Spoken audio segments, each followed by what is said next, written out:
सदन के माननीय सदस्यों की ओर से अंतर संसदीय संघ आईपीयू की प्रेसिडेंट और तंजानिया संयुक्त गणराज्य की नेशनल असेंबली की अध्यक्ष माननीय डॉक्टर तुलिया एक्सन का स्वागत करते हुए अत्यंत प्रसन्नता हो रही है। वे हमारी सम्मानित अतिथि के रूप में भारत की आधिकारिक यात्रा पर आई है। यह हमारे लिए खुशी की बात है कि डॉक्टर एक्सन बजट सत्र को देखने के लिए यहाँ उपस्थित है। माननीय डॉक्टर तुलिया एक्सन शुक्रवार दिनांक 19 जुलाई 2024 को भारत पहुंची। उन्होंने 21 जुलाई 2024 को आगरा का भ्रमण किया और इस समय वह विशेष बॉक्स में आसीन है। हम भारत में उनके सुखद और सफल प्रवास की कामना करते हैं। हम अंतर संसदीय संघ के प्रेसिडेंट के रूप में उनकी भूमिका के लिए सफलता की भी कामना करते हैं। उनके माध्यम से हम तंजानिया गणराज्य की संसद के सदस्यों, तंजानिया की सरकार तथा वहाँ की मित्र जनता को बधाई और शुभकामनाएं देते हैं। माननीय सदस्यगण, जैसा कि आपको समाचार भाग 2 के माध्यम से पहले ही सूचित किया जा चुका है कि माननीय वित्त मंत्री जी के बजट भाषण की प्रतियां हार्ड कॉपी के रूप में उपलब्ध कराई जाएगी। अतः बजट प्रस्तुत हो जाने के पश्चात माननीय सदस्य कृपया बजट भाषण की अपनी अपनी प्रति प्रकाशन काउंटर से प्राप्त कर लें। आपको ये भी सूचित किया जाता है कि माननीय मंत्री द्वारा बजट प्रस्तुत किए जाने के पश्चात बजट की प्रतियां आपको मेंबर्स पोर्टल के माध्यम से भी उपलब्ध करा दी जाएगी। माननीय वित्त मंत्री Shrimati Nirmala Sitharaman.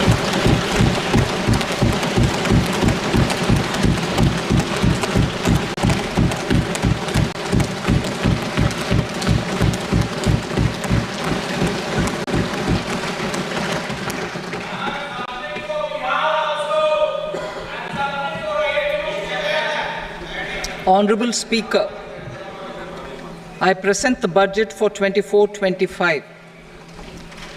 Introduction. The people of India have reposed their faith in the government led by Honorable Prime Minister Shri Narendra Modi and re-elected it for a historic third term under his leadership.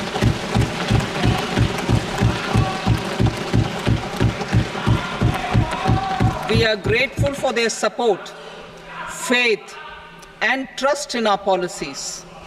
We are determined to ensure that all Indians, regardless of religion, caste, gender, and age, make substantial progress in realizing their life goals and aspirations. Global context. The global economy, while performing better than expected, is still in the grip of policy uncertainties. Elevated asset prices, political uncertainties, and shipping disruptions continue to pose significant downside risks for growth and upside risks to inflation. In this context, India's economic growth continues to be the shining exception and will remain so in the years ahead.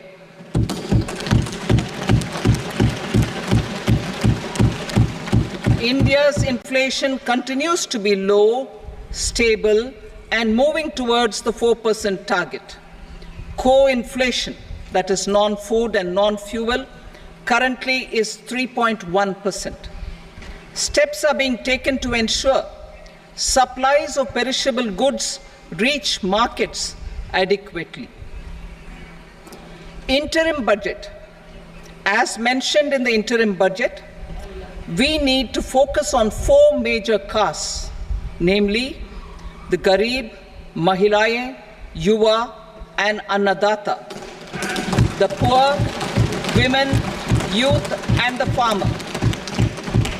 For Annadata, we announced higher minimum support prices a month ago for all major crops delivering on the promise of at least a 50% margin over costs.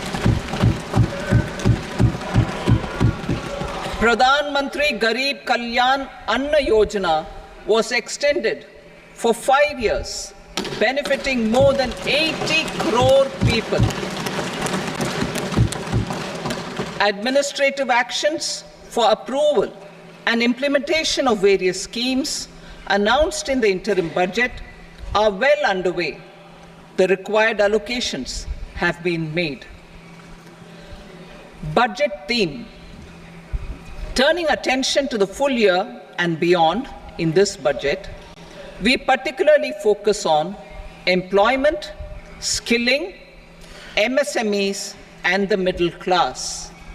I am happy to announce the Prime Minister's package of 5 schemes and initiatives to facilitate employment, skilling, and other opportunities for 4.1 crore youth over a 5-year period, with a central outlay of 2 lakh crore rupees. I will speak about them shortly, while more details may be seen in the annexure. This year, I've made a provision of 1.48 lakh rupees, 1.48 lakh crore rupees for education, employment, and skilling. Budget priorities. The people have given a unique opportunity to our government to take the country on the path of strong development and an all-round prosperity. In the interim budget, we promise to present a detailed roadmap for our pursuit of Vikasit Bharat. In line with the strategy set out in the interim budget, this budget envisages sustained efforts on the following 9 priorities for generating ample opportunities for all. Number 1, productivity and resilience in agriculture. Number 2, employment and skilling. Number 3, inclusive human resource development and social justice. 4, manufacturing and services. 5, urban development. 6, energy security. 7, infrastructure. 8, innovation, research and development. And 9, next generation reforms. Subsequent budgets will build on these and add more priorities and actions. A more detailed formulation will be carried out as part of the economic policy framework, about which I will speak later in this speech. This budget details some of the specific actions to be initiated in the current year towards fulfillment of these priorities, with potential for transformative changes. The budget also covers some of the previously made announcements with intent to strengthen them and step up their implementation for expediting our journey towards the goal of Vikasit Bharat. Priority 1, productivity and resilience in agriculture. Transforming agricultural research.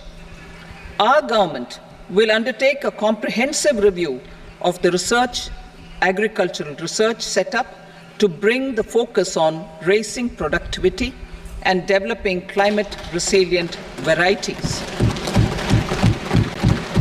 Funding will be provided in challenge mode, including to the private sector.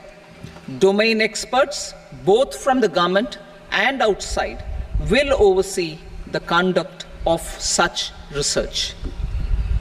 Release of new varieties.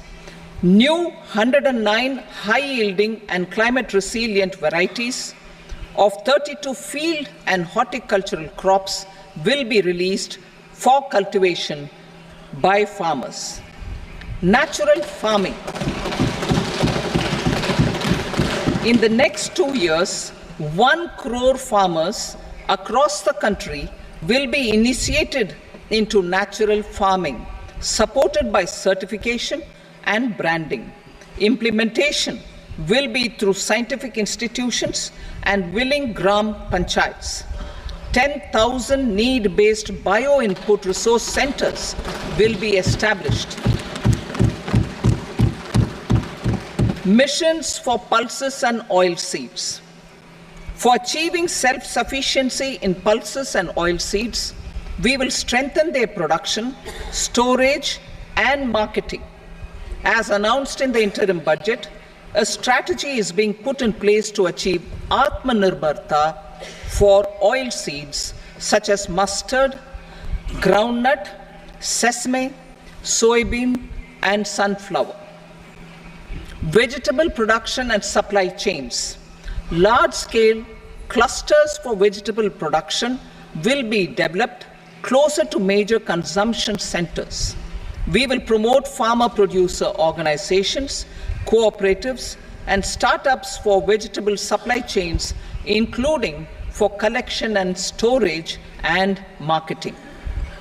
Digital public infrastructure for agriculture.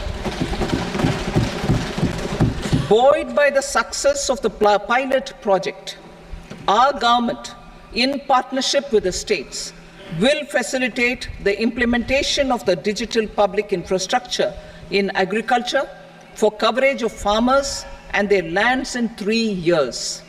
During this year, digital crop survey for Kharif using the DPI will be taken up in 400 districts. The details of 6 crore farmers and their lands will be brought into the farmer and land registries. Further, the issuance of Jan Samarth based Kisan credit cards will be enabled in 5 states. Shrimp production and export. Financial support for setting up a network of nucleus breeding centers for shrimp brood stocks will be provided. Financing for shrimp farming, processing, and export will be facilitated through NABARD. National cooperation policy. Our government will bring out a national cooperation policy for systematic, orderly, and all-round development of the cooperative sector, fast-tracking growth of rural economy and generation of employment opportunities on a large scale will be the policy goal. This year, I have made a provision of 1.52 lakh crore rupees for agriculture and allied sectors.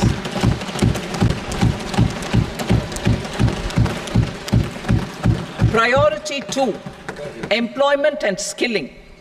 Employment-linked incentive. Our government will implement following 3 schemes for employment-linked incentive as part of the Prime Minister's package.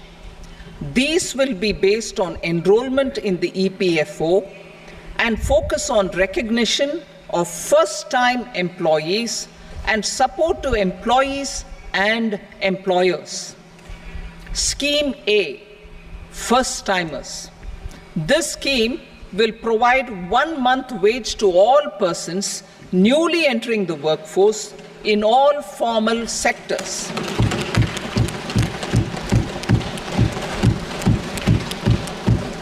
Direct benefit transfer of 1 month's salary in 3 installments to first-time employees as registered in the EPFO will be up to 15,000 rupees.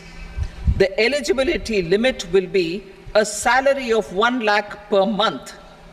The scheme is expected to benefit 210 lakh youths.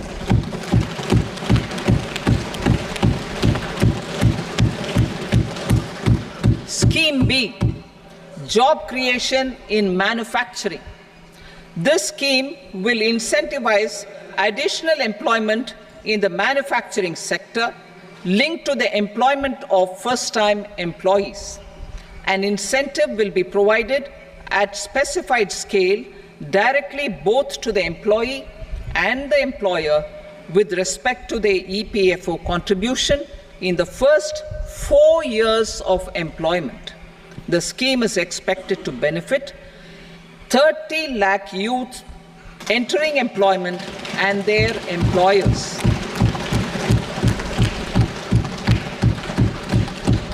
Scheme C, support to employers.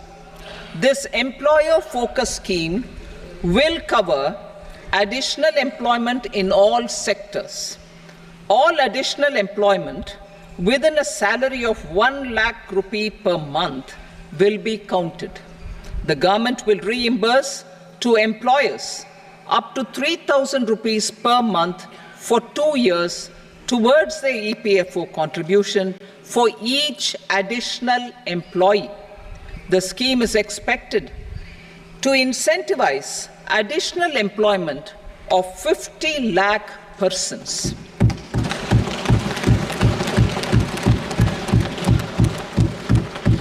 Participation of women in the workforce. We will facilitate higher participation of women in the workforce through setting up of working women hostels in collaboration with industry and establishing creches. In addition, the partnership will seek to organize women-specific skilling programs and promotion of market access for women SHG enterprises. Skilling program. I'm happy to announce a new centrally sponsored scheme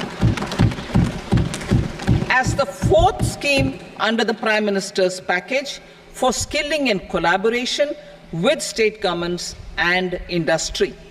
20 lakh youth will be skilled over a 5-year period.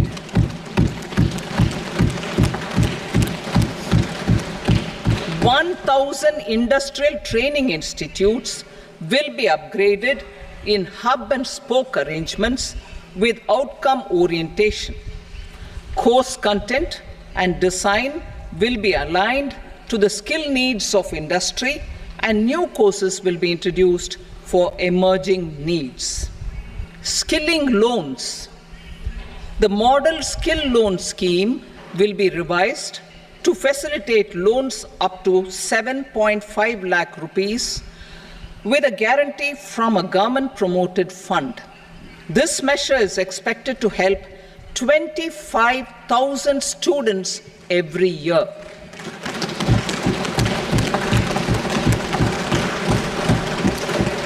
Education loans. For helping our youth who have not been eligible for any benefit under government schemes and policies, I am happy to announce a financial support for loans up to 10 lakh rupees for higher education in domestic institutions.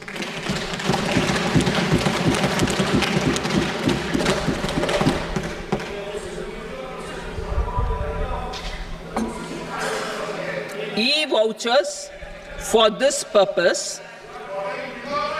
E-vouchers for this purpose will be given directly to 1 lakh students every year for annual interest subvention of 3% of the loan amount. Priority 3, inclusive human resource development and social justice. Saturation approach. Our government is committed to all-round, all-pervasive and all-inclusive development of people, particularly farmers, youth, women, and the poor. For achieving social justice comprehensively, the saturation approach of covering all eligible people through various programs, including those for education and health, will be adopted to empower them by improving their capabilities. Implementation of schemes meant for supporting economic activities by craftsmen, artisans, self-help groups, scheduled caste, scheduled tribe, and women entrepreneurs and street vendors such as the PM Vishwakarma, PM Swanidhi, National Livelihood Missions, and Stand Up India will be stepped up. Purvodaya. The states in the eastern part of the country are rich in endowments and have strong cultural traditions. We will formulate a plan, Purvodaya, for the all-round development of the eastern region of the country, covering Bihar, Jharkhand, West Bengal, Odisha, and Andhra Pradesh. This will cover human resource development, infrastructure, and generation of economic opportunities to make the region an engine to attain Vikasit Bharat. On the Amritsar-Kolkata Industrial Corridor, we will support development of an industrial node at Gaya. This corridor will catalyze industrial development of the eastern region. The industrial node at Gaya will also be a good model for developing our ancient centers of cultural importance into future centers of modern economy. This model shall showcase Vikas B, Virasat B in our growth trajectory. We will also support development of road connectivity projects, namely 1. Patna-Purnia Expressway, 2. Buxar-Bhagalpur Expressway, 3. Bodh Gaya, Rajgir, Vaishali and Darbhanga spurs, and 4. Additional 2-lane bridge over River Ganga at Buxar at a total cost of 26,000 crore rupees.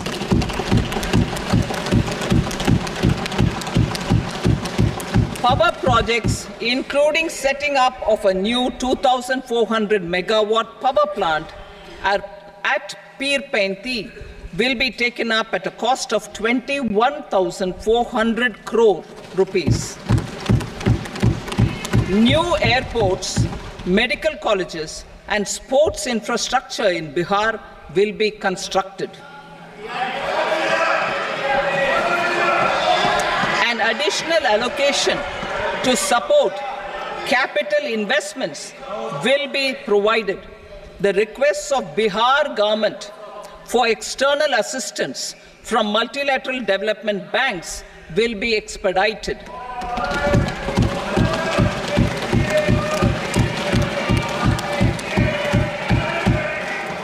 Andhra Pradesh Reorganization Act. Our government has made concerted efforts to fulfill the commitments in Andhra Pradesh Reorganization Act.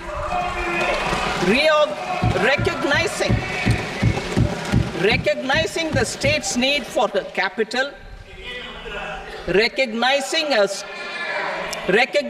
the state's need for a capital, we will facilitate special financial support through multilateral development agencies.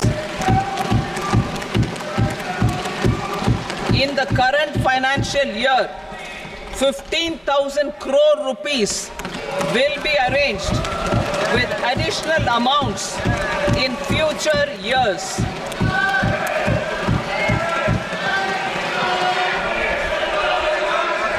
Our government is fully committed to financing and early completion of the Polavaram irrigation project, which is the lifeline for Andhra Pradesh and its farmers. This will facilitate our country's food security as well. Under the Andhra Pradesh Reorganization Act, for promoting industrial development, funds will be provided for essential infrastructure such as water, power, railways, and roads.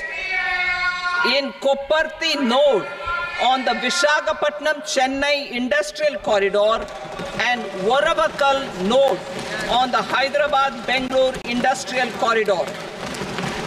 An additional allocation will be provided this year towards capital investment for economic growth. Grants for backward regions of Rayalaseema, Prakasham, North Coastal Andhra, as stated in the Act, will be provided. PM Awas Yojana. 3 crore additional houses under the PM Awas Yojana in rural and urban areas in the country have been announced, for which the necessary allocations are being made. Women-led development. For promoting women-led development, the budget carries an allocation of more than 3 lakh crore for schemes benefiting women and girls. This signals our government's commitment for enhancing women's role in economic development. Pradhan Mantri Janjatiya Unnat Gram Abhiyan. For improving the socio-economic condition of tribal communities, we will launch the Pradhan Mantri Janjatiya Unnat Gram Abhiyan by adopting saturation coverage for tribal families in tribal majority villages and aspirational districts.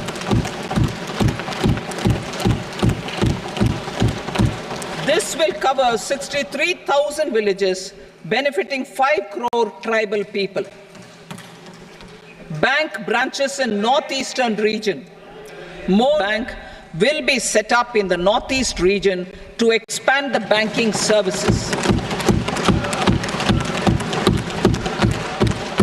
This year, I have made a provision of 2.66 lakh crore rupees for rural development, including rural infrastructure. Priority 4, manufacturing and services, support for promotion of MSMEs. This budget provides special attention to MSMEs and manufacturing, particularly labor-intensive manufacturing. We have formulated a package covering financing, regulatory changes, and technology support for MSMEs to help them grow and also compete globally, as mentioned in the interim budget. I am happy to announce the following specific measures. Credit guarantee scheme for MSMEs in the manufacturing sector. For facilitating term loans to MSMEs for purchase of machinery and equipment without collateral or third-party guarantee, a credit guarantee scheme will be introduced. The scheme will operate on pooling of credit risks of such MSMEs. A separately constituted self-financing guarantee fund will provide to each applicant guarantee cover up to 100 crore rupees, while the loan amount may be larger. The borrower will have to provide an upfront guarantee fee and an annual guarantee fee on the reducing loan balance. New assessment model for MSME credit. Public sector banks will build their own in-house capability to assess MSMEs for credit instead of relying on external assessment. They will also take a lead in developing or getting developed a new credit assessment model based on the scoring of digital footprints of the MSMEs in the economy. This is expected to be a significant improvement over the traditional assessment of credit eligibility based only on asset or turnover criteria. That will also cover MSMEs without a formal accounting system. Credit support to MSMEs during stress period. I'm happy to announce a new mechanism for facilitating continuation of bank credit to MSMEs during their stress period while being in special mention account, SMA stage, for reasons beyond their control. MSMEs need credit to continue their business and to avoid getting into the NPA stage.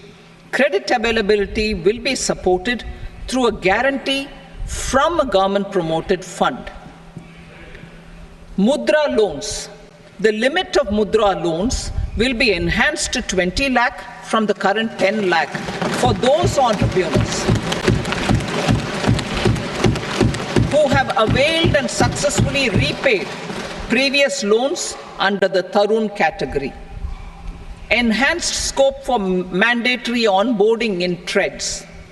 For facilitating MSMEs to unlock their working capital by converting their trade receivables into cash, I propose to reduce the turnover threshold of buyers for mandatory onboarding on the TREDS platform from rupees 500 crore to 250 crore rupees.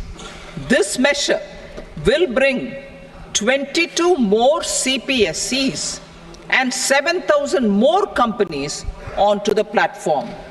Medium enterprises will also be included in the scope of the suppliers. SIDBI branches in MSME clusters. SIDBI will open new branches to expand its reach to serve all major MSME clusters within 3 years and provide direct credit to them.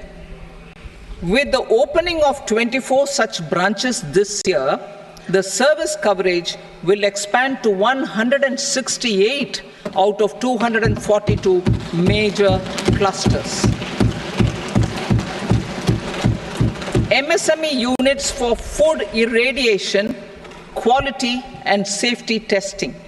Financial support for setting up of 50 multi-product food irradiation units in the MSME sector will be provided. Setting up of 100 food quality and safety testing labs with NABL accreditation will be facilitated. E-commerce export hubs. To enable MSMEs and traditional artisans to sell their products in international markets, e-commerce export hubs will be set up in public-private partnership mode. These hubs, under a seamless regulatory and logistic framework, will facilitate trade and export-related services under one roof. Measures for promotion of manufacturing and services. Internship in top companies. As the fifth scheme under Prime Minister's package, our government will launch a comprehensive scheme for providing internship opportunities in 500 top companies to 1 crore youth in 5 years. They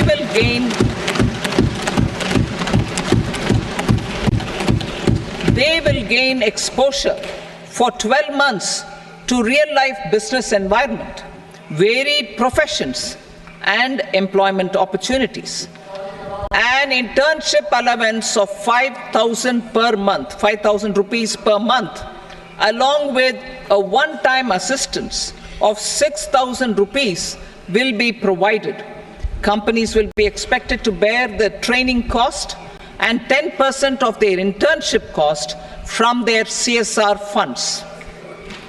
Industrial parks.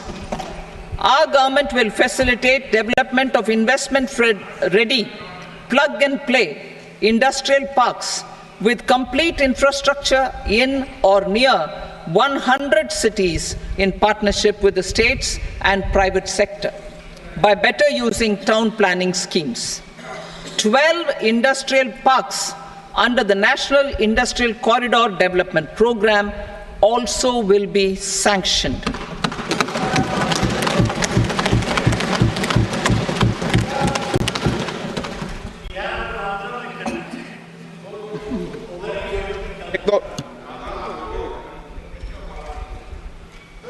Veggie मेरे पर 9 fridge पेटी है veggie मेरे पर 9 fridge पेटी है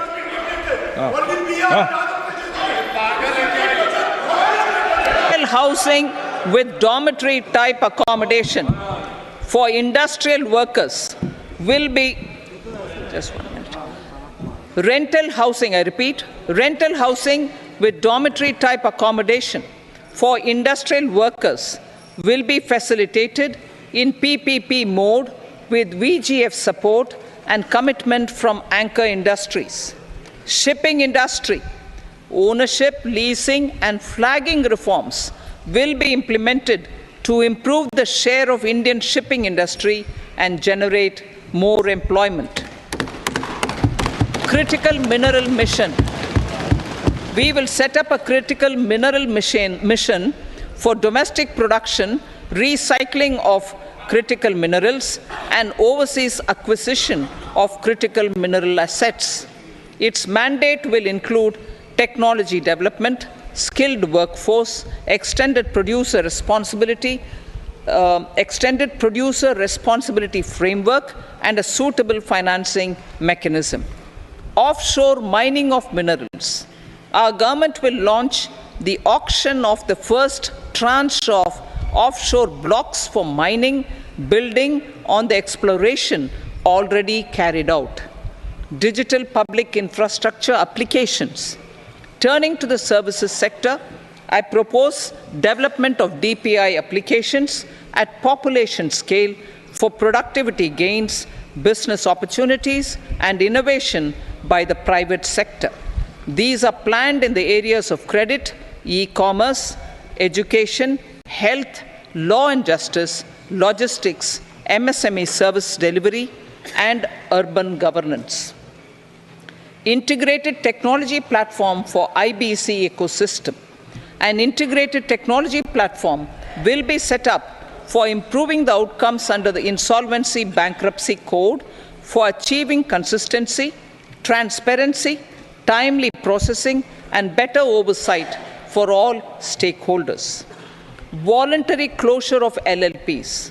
The services of the Center for Processing Accelerated Corporate Exit, CPACE, will be extended for voluntary closure of LLPs to reduce the closure times. National Company Law Tribunals. The IBC has resolved more than 1,000 companies, resulting in direct recovery of 3.3 lakh crore to creditors. 3.3 lakh crore rupees to creditors. In addition, 28,000 cases involving over 10 lakh crore rupees have been disposed of even prior to admission. Appropriate changes to the IBC, reforms and strengthening of the tribunal and appellate tribunals will be initiated to speed up insolvency resolution. Additional tribunals will be established. Out of those, some will be notified to decide cases exclusively under the Companies Act. Debt recovery. Steps for reforming and strengthening debt recovery tribunals will be taken. Additional tribunals will be established to speed up recovery. Priority 5, urban development. Cities as growth hubs. Working with states, our government will facilitate development of cities as growth hubs. This will be achieved through economic and transit planning and orderly development of peri-urban areas utilizing town planning schemes. Creative redevelopment of cities. For creative brownfield redevelopment of existing cities with a transformative impact, our government will formulate a framework for enabling policies, market-based mechanisms, and regulation. Transit-oriented development. Transit-oriented development plans for 14 large cities with a population above 30 lakh will be formulated, along with an implementation and financing strategy. Urban housing. Under the PM Awas Yojana, Urban 2.0, housing needs of 1 crore urban poor and middle-class families will be addressed with an investment of 10 lakh crore rupees. This will include the central assistance of 2.2 lakh crore rupees in the next 5 years. A provision of interest subsidy to facilitate loans at affordable rates is also envisaged. In addition, enabling policies and regulations for efficient and transparent rental housing Transparent rental housing markets with enhanced availability will also be put in place. Water supply and sanitation. In partnership with state governments and multilateral development banks, treatments and solid waste management projects and services for 100 large cities through bankable projects. These projects will also envisage use of treated water for irrigation and filling up of tanks in nearby areas. Street markets. Building on the success of PM Swanidhi scheme in transforming the lives of street vendors, our government envisions a scheme to support each year over the next 5 years the development of 100 weekly hearts or street food hubs in select cities. Stamp duty. We will encourage states which continue to charge high stamp duty to moderate the rates for all and also consider further lowering duties for properties purchased by women. This reform will be made an essential component of urban development schemes. Priority 6, energy security, energy transition. In the interim budget, I had announced our strategy to sustain high and more resource-efficient economic growth, along with the energy security in terms of availability, accessibility, and affordability. We will bring out a policy document on appropriate energy transition pathways that balances the imperatives of employment, growth, and environmental sustainability. PM Surya Ghar Muft Bijli Yojana. PM Surya Ghar Muft Bijli Yojana. In line with the announcement in the interim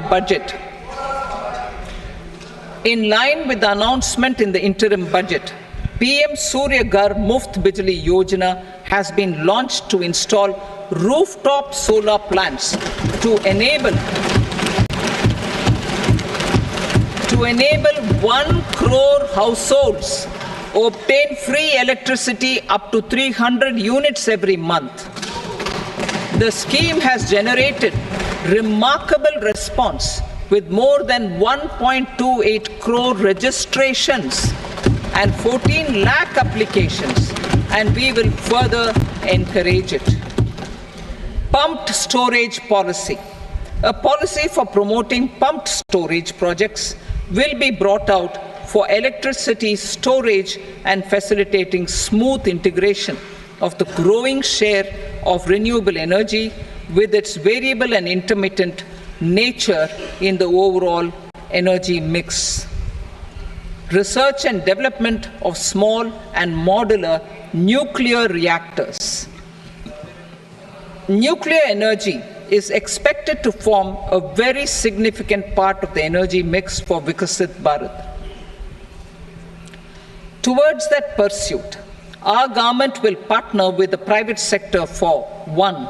Setting up Bharat Small Reactors, 2. Research and development of Bharat Small Modular Reactor, and 3. Research and development of newer technologies for nuclear energy. The R&D funding announced in the interim budget will be made available for this sector also.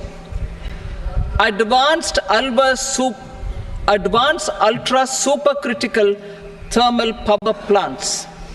The development of indigenous technology for advanced ultra supercritical thermal power plants with much higher efficiency has been completed. A joint venture between NTPC and BHEL will set up a full-scale 800 megawatt commercial plant using AUSC technology. The government will provide the required fiscal support. Moving forward, development of indigenous capacity for the production of high-grade steel and other advanced metallurgy materials for these plants will result in strong spin-off benefits for the economy. Roadmap for hard-to-abate industries. A roadmap for moving the hard-to-abate industries from energy efficiency targets to emission targets will be formulated. Appropriate regulations for transition of these industries from the current perform, achieve, and trade mode to Indian carbon market mode will be put in place. Support to traditional micro and small industries. An investment-grade energy audit of traditional micro and small industries in 60 clusters, including brass and ceramic, will be facilitated. Financial support will be provided for shifting them to cleaner forms of energy and implementation of energy efficiency measures. The scheme will be replicated in another 100 clusters in the next phase. Priority 7, infrastructure investment by central government. Significant investment the central government has made over the years in building and improving infrastructure has had a strong multiplier effect on the economy. We will endeavor to maintain strong fiscal support for infrastructure over the next 5 years in conjunction with imperatives of other priorities and fiscal consolidation. This year, I have provided 11,11,111 crore rupees for capital expenditure. This would be 3.4% of our GDP. Infrastructure investment by state governments. We will encourage states to provide support of similar scale for infrastructure, subject to their development priorities.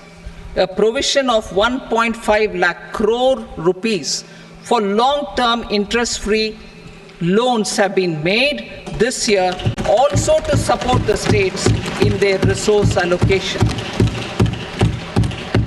Private investment in infrastructure. Investment in infrastructure by private sector will be promoted through viability gap funding and enabling policies and regulations. A market-based financing framework will be brought out. Pradhan Mantri Gram Sadak Yojana, Phase 4 of the PMGSY will be launched to provide all-weather connectivity to 25,000 rural habitations, which have become eligible in view of their population increase. Irrigation and flood mitigation. Bihar has frequently suffered from floods, many of them originating outside the country. Plans to build flood control structures in Nepal are yet to progress. Our government, through the Accelerated Irrigation Benefit Program and other sources, will provide financial support for projects with estimated cost of 11,500 crore rupees, such as the Kosi-Michi intra-state link and 20 other ongoing and new schemes, including barrages, river pollution abatement, and irrigation projects. In addition, survey and investigation of Kosi-related flood mitigation and irrigation projects will be undertaken.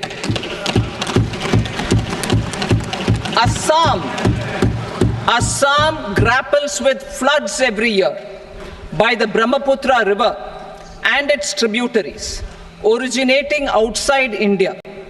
We will provide assistance to Assam for flood management and related projects.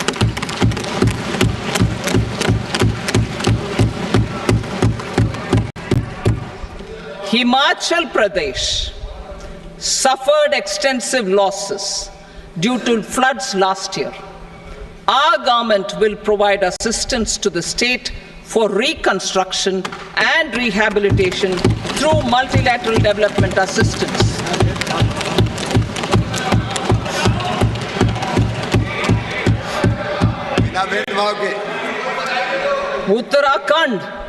Uttarakhand too suffered losses due to cloudbursts and massive landslides. We will provide assistance to the state.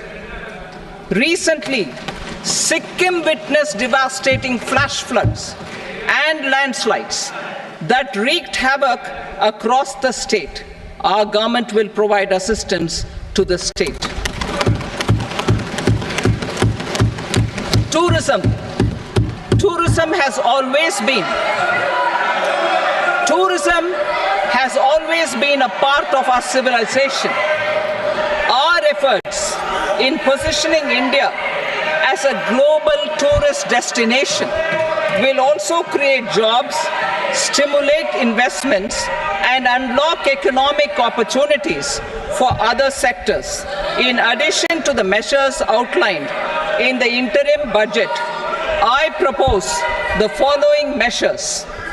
Vishnupad Temple at Gaya and Mahabodhi Temple at Bodh Gaya in Bihar are of immense spiritual significance.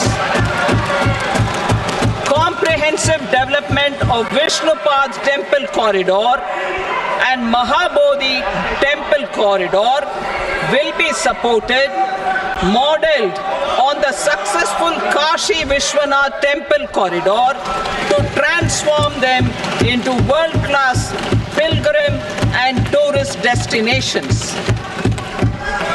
Rajgir holds immense religious significance for Hindus, Buddhists and Jains. The 20th Tirthankara Muniswarata temple in the Jain temple complex is ancient. The Saptarishi or the 7 hot springs form a warm water Brahmkund that is sacred. A comprehensive development initiative for Rajgir will be undertaken. Our government will support the development of Nalanda as a tourist center, besides reviving Nalanda University to its glorious stature. Odisha's scenic beauty, temples, monuments, craftsmanship, wildlife sanctuaries, natural landscapes, and pristine beaches make it an ultimate tourism destination. Our government will provide assistance for their development to Odisha as well. Priority 8, innovation, research and development. We will operationalize the Anusandhan National Research Fund for basic research and prototype development. Further, we will set up a mechanism for spurring private sector-driven research and innovation at commercial scale with a financing pool of 1 lakh crore rupees in line with the announcement in the interim budget. Space economy. With our continued emphasis on expanding the space economy by 5 times in the next 10 years, a venture capital fund of 1,000 crore rupees will be set up. Priority 9, next generation reforms. Economic policy framework. We will formulate an economic policy framework to delineate the overarching approach to economic development and set the scope of the next generation of reforms for facilitating employment opportunities and sustaining high growth. Our government will initiate and incentivize reforms for 1. Improving productivity of factors of production, and 2. Facilitating markets and sectors to become more efficient. These reforms will cover all factors of production, namely land, labor, capital, and entrepreneurship, and technology as an enabler of improving total factor productivity and bridging inequality. Effective implementation of several of these reforms requires collaboration between the centre and the states, and building consensus as development of the country lies in development of the states. For promoting competitive federalism and incentivizing states for faster implementation of reforms, I propose to earmark a significant part of the 50-year interest-free loan. Working with the states, we will initiate the following reforms.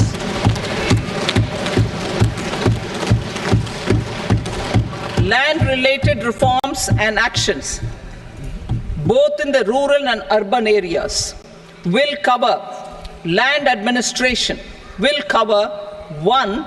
Land administration, planning and management, and 2. Urban planning usage and building bylaws. These will be incentivized for completion within the next 3 years through appropriate fiscal support. Rural land-related actions. Rural land-related actions will include 1. Assignment of unique land parcel identification number, UL PIN, or Bhu Aadhaar for all lands. 2. Digitization of cadastral maps. 3. Survey of subdivisions, survey of map subdivisions as per current ownership. 4. Establishment of land registry. And 5. Linking to the farmers registry. These actions will also facilitate credit flow and other agricultural services. Urban land-related actions. Land records in urban areas will be digitized with GIS mapping. An IT-based system for property record administration, updating, and tax administration will be established. These will also facilitate improving the financial position of urban local bodies. Labor-related reforms. Services to labor. Our government will facilitate the provision of a wide array of services to labor, including those for employment and skilling. A comprehensive integration of e-Shram portal with other portals will facilitate such one-stop solution. Open architecture databases for the rapidly changing labor market, skill requirements, and available job roles, and a mechanism to connect job aspirants with potential employers and skill providers will be covered in these services. Shram Suvidha and Samadhan portal. Shram Suvidha and Samadhan portal will be revamped to enhance ease of compliance for industry and trade. Capital and entrepreneurship related reforms. Financial sector vision and strategy. For meeting financing needs of the economy, our government will bring out a financial sector vision and strategy document to prepare the sector in terms of size, capacity, and skills. This will set the agenda for the next 5 years and guide the work of the government, regulators, financial institutions, and market participants. Taxonomy for climate finance. We will develop taxonomy for climate finance for enhancing the availability of capital for climate adaptation and mitigation. This will support achievement of the country's climate commitments and green transition. Variable capital company structure. We will seek the required legislative approval for providing an efficient and flexible mode for financing leasing of aircrafts and ships and pooled funds of private equity through a variable company structure. Foreign direct investments and overseas investment. The rules and regulations for foreign direct investment and overseas investments will be simplified to 1. Facilitate foreign direct investments, 2. Nudge prioritization, and 3. Promote opportunities for using Indian rupee as a currency for overseas investment. NPS Vatsalya. NPS Vatsalya, a plan for contribution by parents and guardians for minors, will be started. On attaining the age of majority, the plan can be converted seamlessly into a normal NPS account. Use of technology. We have successfully used technology for improving productivity and bridging inequality in our economy during the past 10 years. Public investment in digital infrastructure and innovations by the private sector have helped in improving access of all citizens, particularly the common people, to market resources, education, health and services. We will step up adoption of technology towards digitalization of the economy. Ease of doing business. For enhancing ease of doing business, we are already working on the Jan Vishwas Bill 2.0. Further, states will be incentivized for implementation of the business reforms, action plans and digitalization. Data and statistics. For improving data governance, collection, processing and management of data and statistics, different sectoral databases, including those established under the Digital India Mission, will be utilized with active use of technology tools. New pension scheme. The committee to review the NPS has made considerable progress in its work. I am happy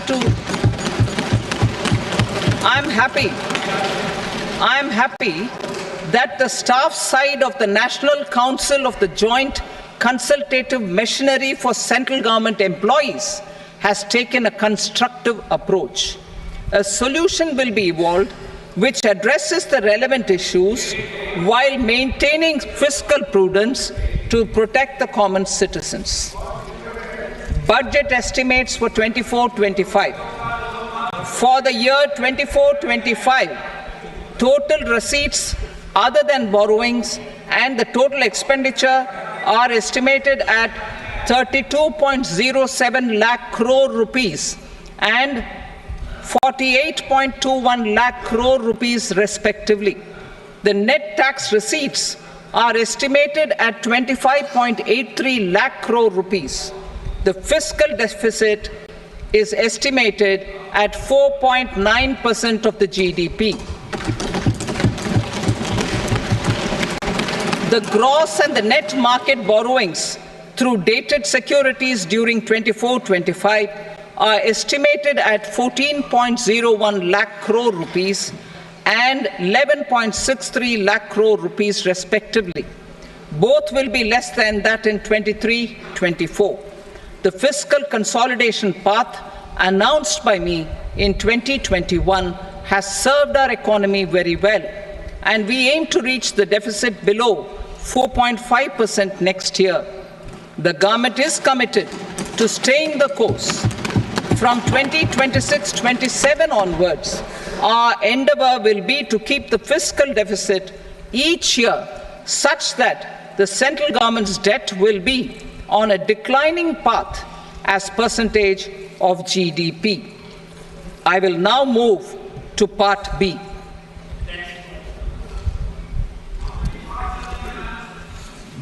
Indirect taxes. Sir, I start with GST.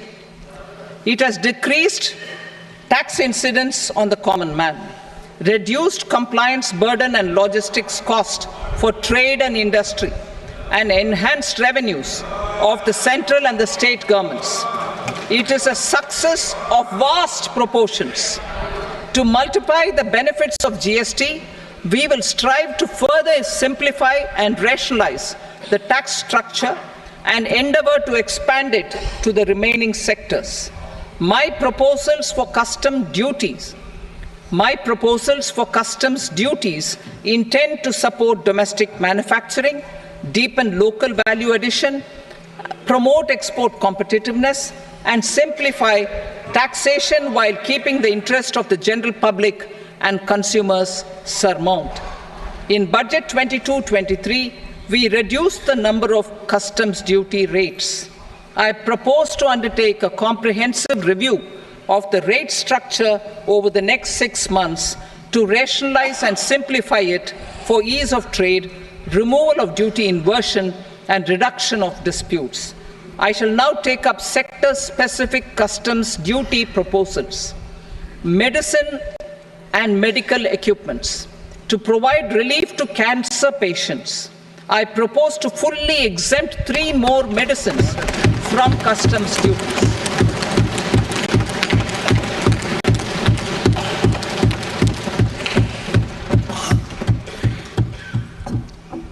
I also propose changes in the BCD on X-ray tubes and flat panel detectors for use in medical X-ray machines under the phased manufacturing program so as to synchronize them with the domestic capacity addition.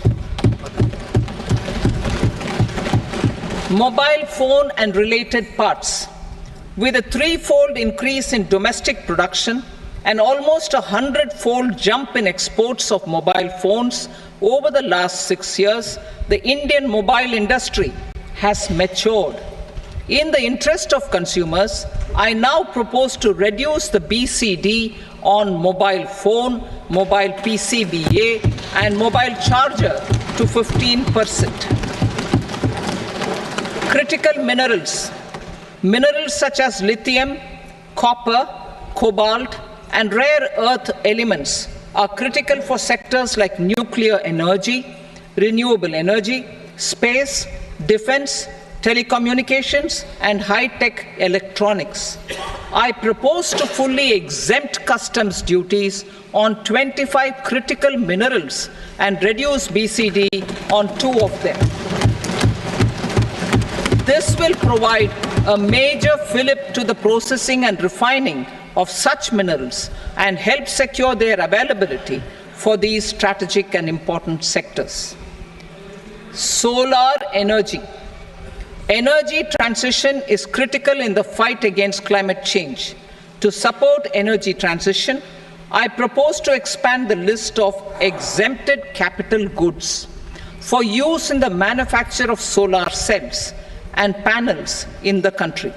Further, in view of sufficient domestic manufacturing capacity of solar gas, glass, and tinned copper interconnect, I propose not to extend the exemption of custom duties provided to them. Marine products. India's seafood exports in the last financial year touched an all-time high of more than 60,000 crores of rupees. Frozen shrimp accounted for about 2/3 of these exports.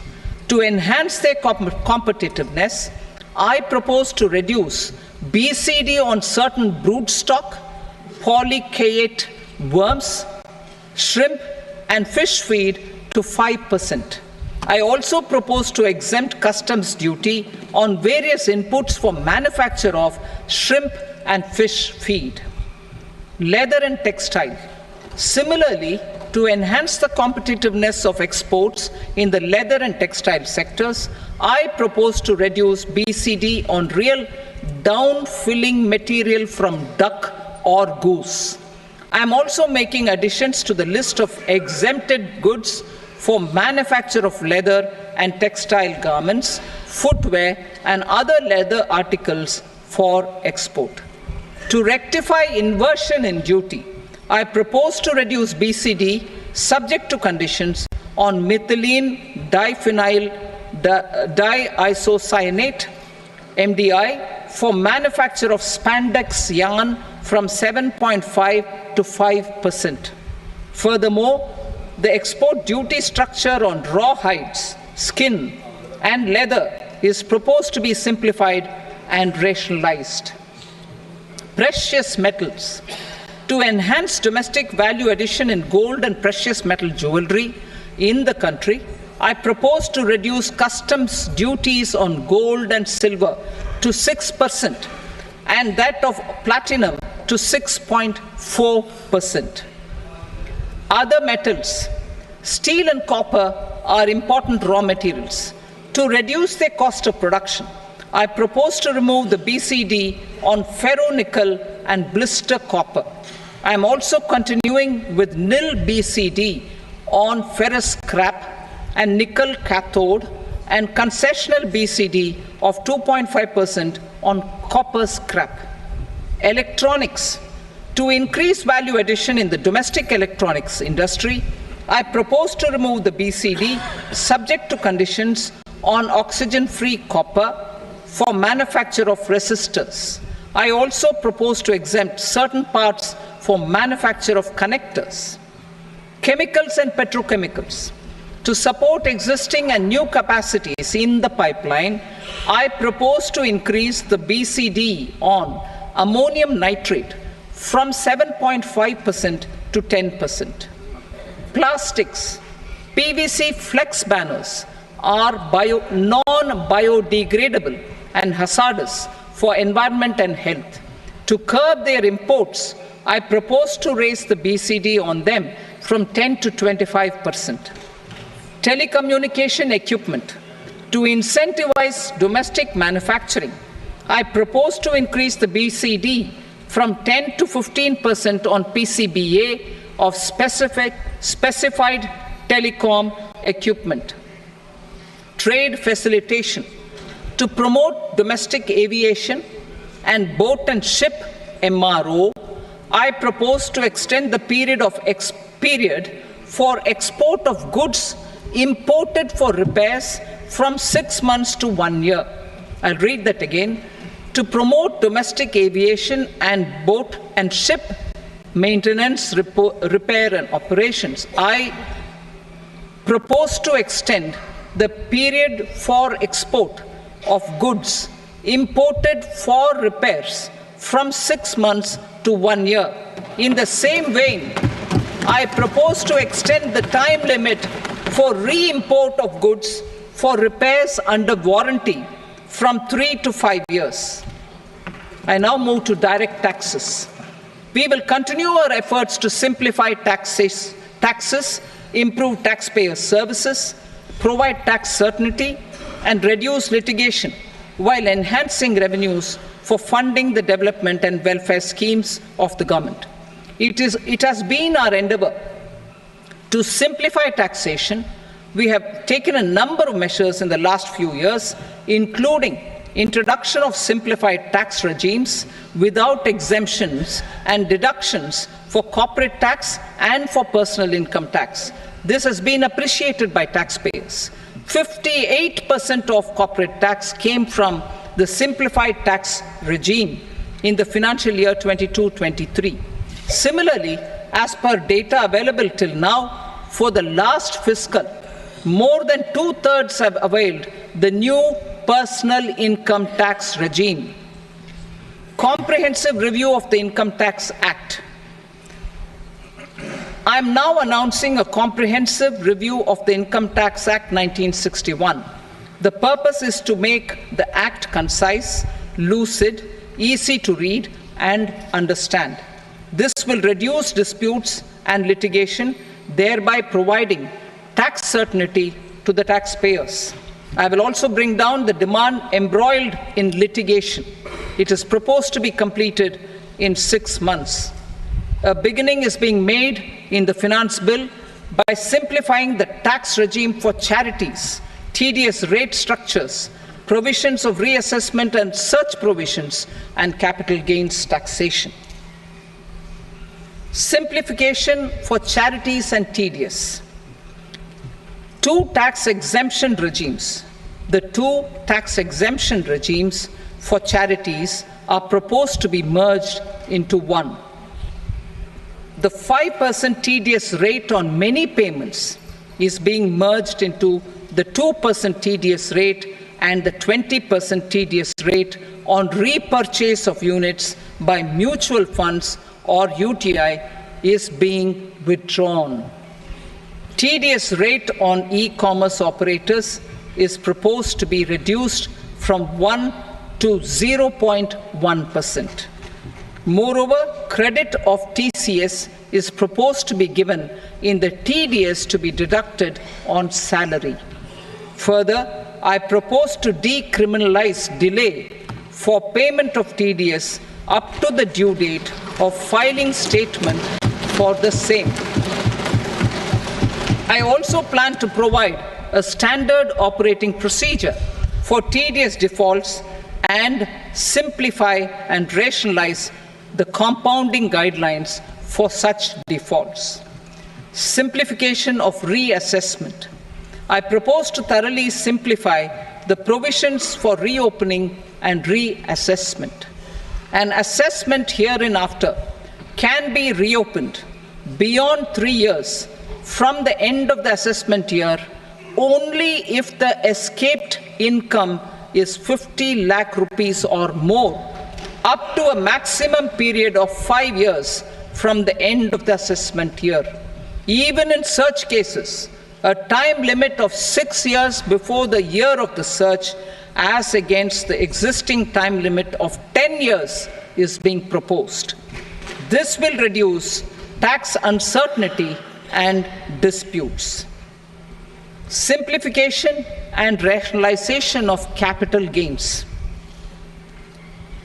Capital gains taxation is also proposed to be hugely simplified.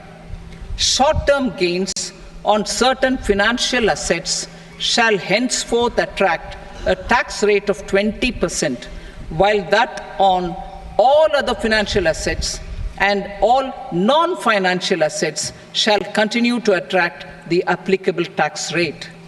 Long-term gains on all financial and non-financial assets, on the other hand, will attract a tax rate of 12.5%. For the benefit of the lower and the middle income classes, I propose to increase the limit of exemption of capital gains on certain financial assets to 1.25 lakh rupees per year. Listed financial assets held for more than a year will be classified as long-term, while unlisted financial assets and all non-financial assets will have to be held for at least 2 years to be classified as long-term. Unlisted bonds and debentures, debt mutual funds, and market-linked debentures, irrespective of holding period, however, will attract tax on capital gains at applicable rates. Taxpayer services.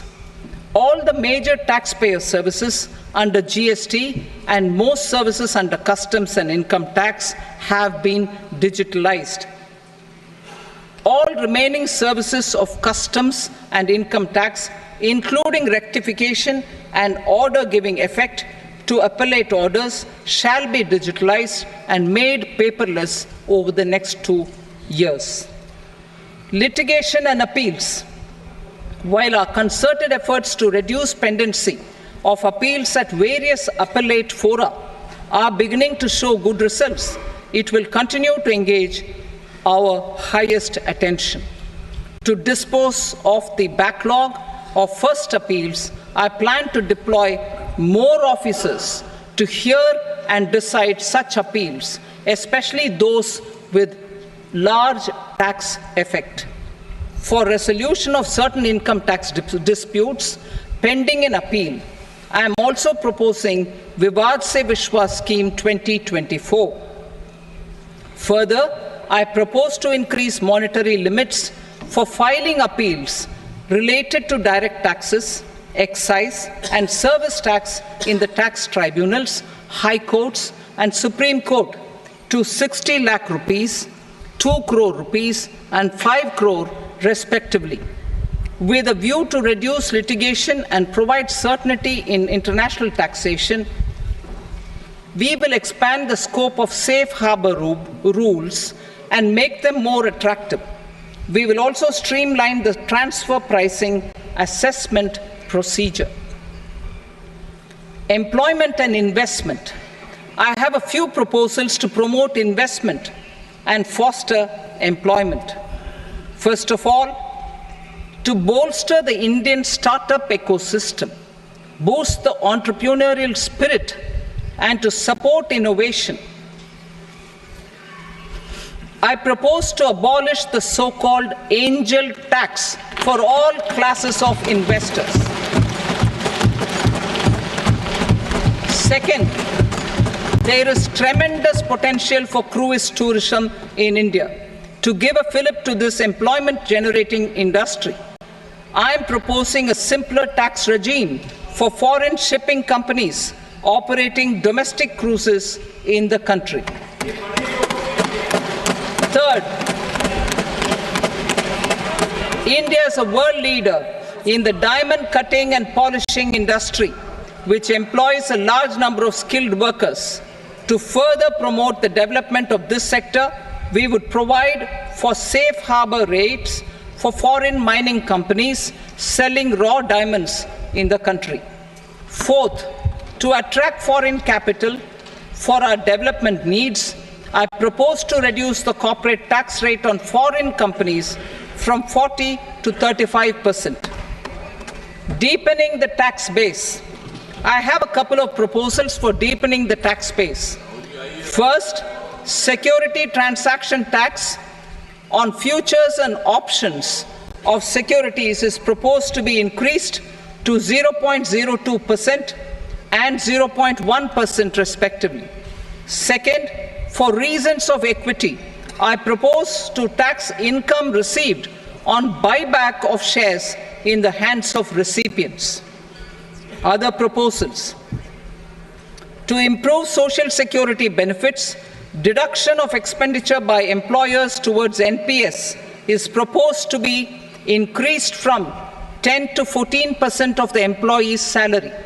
Similarly, deduction of this expenditure up to 14% of salary from the income of employees in private sector, public sector banks and undertakings opting for the new tax regime is proposed to be provided.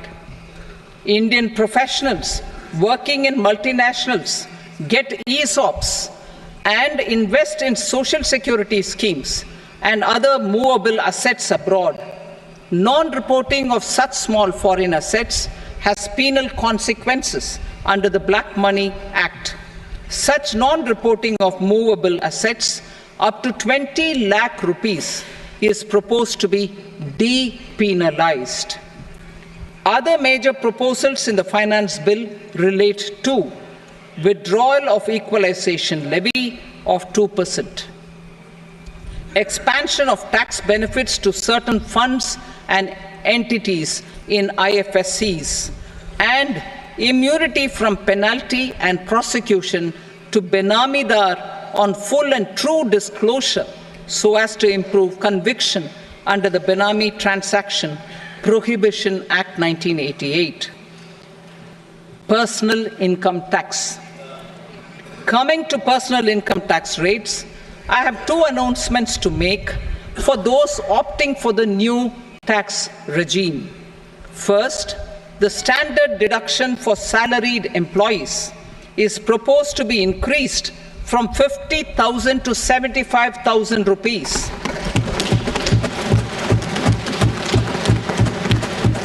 Similarly, deduction on family pension for pensioners is proposed to be enhanced from 15,000 to 25,000 rupees. This will provide relief to about 4 crore salaried individuals and pensioners.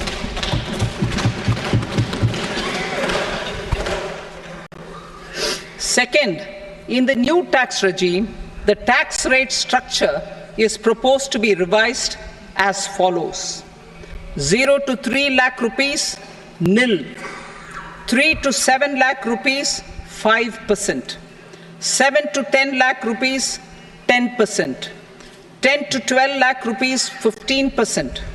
12 to 15 lakh rupees, 20%. And above 15 lakh rupees, 30%.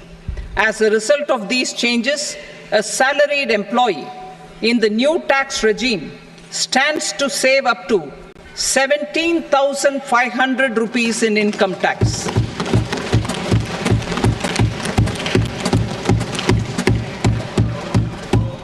Apart from these, I am also making some other changes as given in the annexure. As a result of these proposals, revenue of about 37,000 crore That is 29,000 crore in direct taxes and 8,000 crore in indirect taxes will be foregone, while revenue of about 30,000 crore rupees will be additionally mobilized. Thus, the total revenue foregone is about 7,000 crores annually. Mr. Speaker, sir, with this, I commend the budget to this august House. Jai Hind.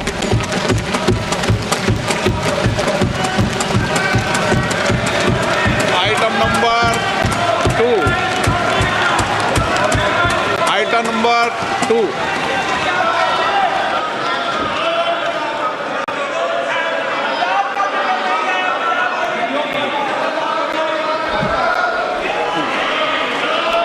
Sir, with your permission, I rise to lay on the table the following statements under Section 3 of the Fiscal Responsibility and Budget Management, FRBM Act 2003, Medium-Term Fiscal Policy cum Fiscal Policy Strategy Statement and Macroeconomic Framework Statement. Item number 3. Sir, with your permission, I rise to move for leave to introduce the Finance Number 2 Bill 2024. प्रश्न ये कि विधेयक को पुनर्स्थापित करने की अनुमति प्रदान की जाए। जो सदस्य इसके पक्ष में हाँ कहें, जो सदस्य विरोध में ना कहें। मेरे विचार में निर्णय हाँ वालों के पक्ष में अनुमति प्रदान की जाती है। माननीय मंत्री जी, अब विधेयक पुनर्स्थापित करें। Sir, I introduce the bill. Item number 4. The Union Territory of Jammu and Kashmir budget. Sir, I rise to present a statement, Hindi and English versions, of the estimated receipts and expenditure of the Union Territory of Jammu and Kashmir for the year 24-25. सभा की कार्रवाई कल बुधवार दिनांक 24 जुलाई 2024 को प्राप्त 11 बजे तक के लिए स्थगित की जाती है।